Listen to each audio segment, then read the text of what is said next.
នៅទូទាំងពិភពលោកយើងសង្កេតឃើញមាននៃការជំរុញបរិវត្តកម្មចំនួន3ដែលកំពុងជះឥទ្ធិពលលើវិស័យសាធារណៈដែលអាចមានកម្រិតនិងថាមភាពខុសៗគ្នាតាមប្រទេសទី1ការរំពឹងរបស់ប្រជាពលរដ្ឋកាន់តែខ្ពស់ប្រជាពលរដ្ឋមានការរំពឹងចង់បានសេវាសាធារណៈដែលមានភាពឆ្លើយតបខ្ពស់ងាយស្រួលទទួលបាននិងប្រកបដោយតម្លាភាពជំនឿទុកចិត្តពីប្រជាពលរដ្ឋក៏កាន់តែផ្សារភ្ជាប់ជាមួយនឹងសិទ្ធិចរិតភាពក្រមសីលធម៌វិជ្ជាជីវៈនិងតម្លាភាព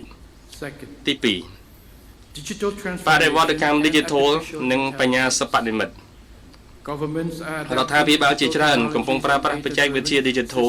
និងប្រព័ន្ធផ្អែកលើទិន្នន័យដើម្បីលើកកម្ពស់ប្រសិទ្ធភាពនៃការផ្តល់សេវាសាធារណៈជូនប្រជាពលរដ្ឋការប្រែប្រួលថ្មីនេះទាមទារឲ្យមន្ត្រីមានសមត្ថភាព Digital ដែលចេះប្រើប្រាស់បច្ចេកវិទ្យាដោយការទទួលខុសត្រូវប្រកបដោយបរិយាបន្ននិងគណនេយ្យភាពទី3ការប្រកួតប្រជែងក្នុងការទាក់ទាញធនធានមនុស្សយើងត្រូវប្រឈមមុខនឹងការប្រកួតប្រជែងកាន់តែខ្លាំងឡើងពីវិស័យឯកជនក្នុងការទាក់ទាញធនធានមនុស្សដែលមានទេពកោសល្យខ្ពស់ដូច្នេះស្ថាប័នសាធារណៈត្រូវធ្វើទំនើបកម្មប្រព័ន្ធជ្រើសរើសមន្ត្រីដោយផ្អែកលើគុណធម៌បតីរៀបចំមោទនភាពអាជីពរបស់មន្ត្រីដែលមានភាពបត់បែននិងជំរុញការអភិវឌ្ឍមូលធនមនុស្សជាយុទ្ធសាស្ត្រនិន្នាការដែលមានចរិតជារចនាសម្ព័ន្ធទាំងនេះគូសបញ្ជាក់ពីសារៈសំខាន់ដ៏សំខាន់នៃវេទិកាពហុភាគីទូយ៉ាងដូចជាក្របខ័ណ្ឌ ACCSM ជាដើម